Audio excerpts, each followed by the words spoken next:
The lunge pattern is slightly different in the to start off with on the outset than the bend and the squat, in the respect that I start my lunges, and I encourage you to do the same thing, from a relatively narrow stance, okay? If you're going from hip width, what happens is every time you take your step, you've kind of got to shift your weight over the leg that you plan on stabilizing on. And so there's a weight shift happening as you're stepping. And maybe that's just a more advanced way of doing it. I mean, you are actually, proprioceptively doing more. So start off, keep it easy on yourself.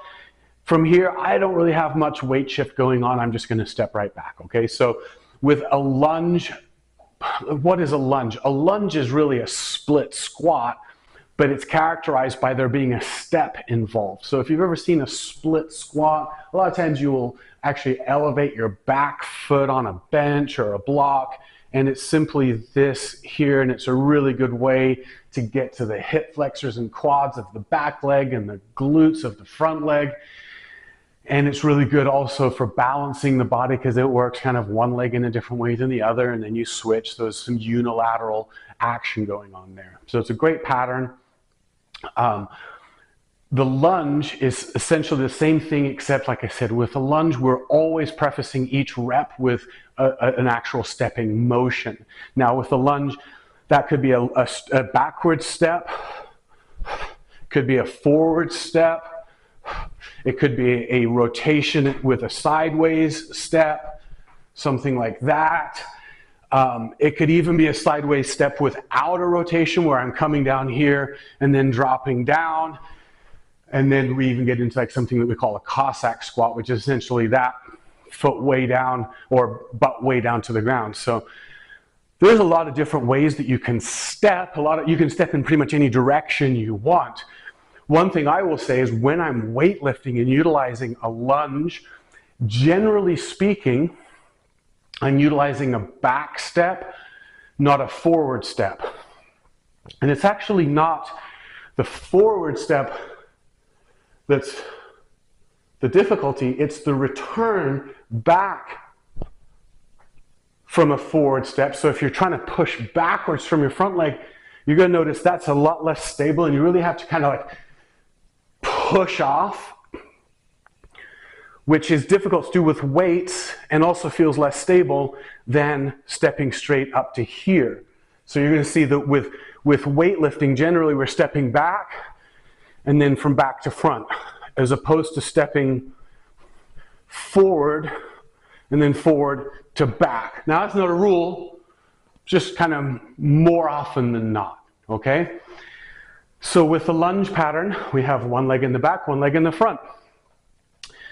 You want to take a long stride back, but you want to take a reasonably long stride back. Of course, it's going to be different for everybody how long that stride is, but at this point, your knee should probably be behind your hip, and your torso should be upright, which means that this hip is actually in extension, okay? So this hip is in flexion, and this hip is an extension, characterized by the fact that the knee is behind the hip and that my body is upright. If I was leaning forward, now my hip is neutral. But as soon as I lean back and my pelvis tilts underneath my body, this hip goes into extension, this one is in flexion. Now as I drop down, this knee is closer to being behind my hip, but it's still in extension and up. Now, when I lunge, I make a point of not resting my knee unless I need to balance. So there is a balance element to lunges, especially depending upon as you start to vary them. But it would just be like that, just touch the ground and back up. And you should feel the quad lengthening and also that glute of the front leg firing. So, with the lunge, just like the bend and the squat, we want to keep our spine neutral. We don't want to go cat back. We don't want to do any crazy thing with our head. We want to pay attention to the general alignment of hip, knee, and ankle.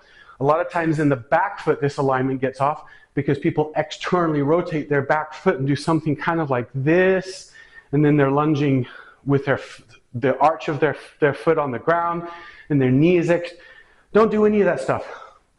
The back foot should be lined up, toe to heel, heel to knee to hip, just like that, okay? So your toes are extending big time with every rep in the back, okay?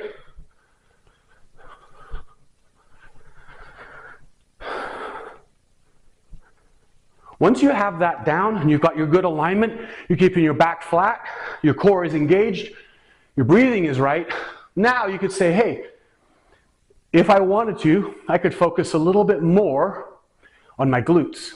And the way you would focus more on your glutes, this would be corrective. I do this for somebody, if I assess them and I notice that their glutes weren't firing that well, this would be one of the exercises I'd have them do in a series of progressions, not the first one. But if you lean forward while still keeping your back flat, you're going to focus more on the glute and less on the hip flexor and quad of the back leg. Okay? So you're keeping your back flat, but you're leaning forward. If you want to focus even deeper on the glute, do it on an aerobic step where your foot is elevated. Do the same thing. And you're going to get deeper into that bend in the knee, and you get deeper into the glute, assuming you can do it with a flat back. If, on the other hand, I had, let's say, an anterior pelvic tilt, and my pelvis is pulled down like this because my hip flexors have been assessed to be really tight, my hip flexors are just not letting go, I might want to make sure I'm not leaning forward when I lunge, and then I'm actually making sure I'm coming in a very upright posture, and that's going to help to get those muscles to start to lengthen back out again. Okay, so I can focus more on my hip flexors and quads by being upright, focus more on my glute of my front leg by leaning forward. That's the lunge pattern. We are going to use this a lot in our training. I'm a big fan of the lunge pattern, you guys, so don't sleep on this. Practice, bend, squat, lunge, master these. When you are so confident that you've got these mastered with body weight, that could be 30 minutes, it could be 30 days, you are ready to move on to level 2, where we finally get to pick up some kettlebells. I will see you there.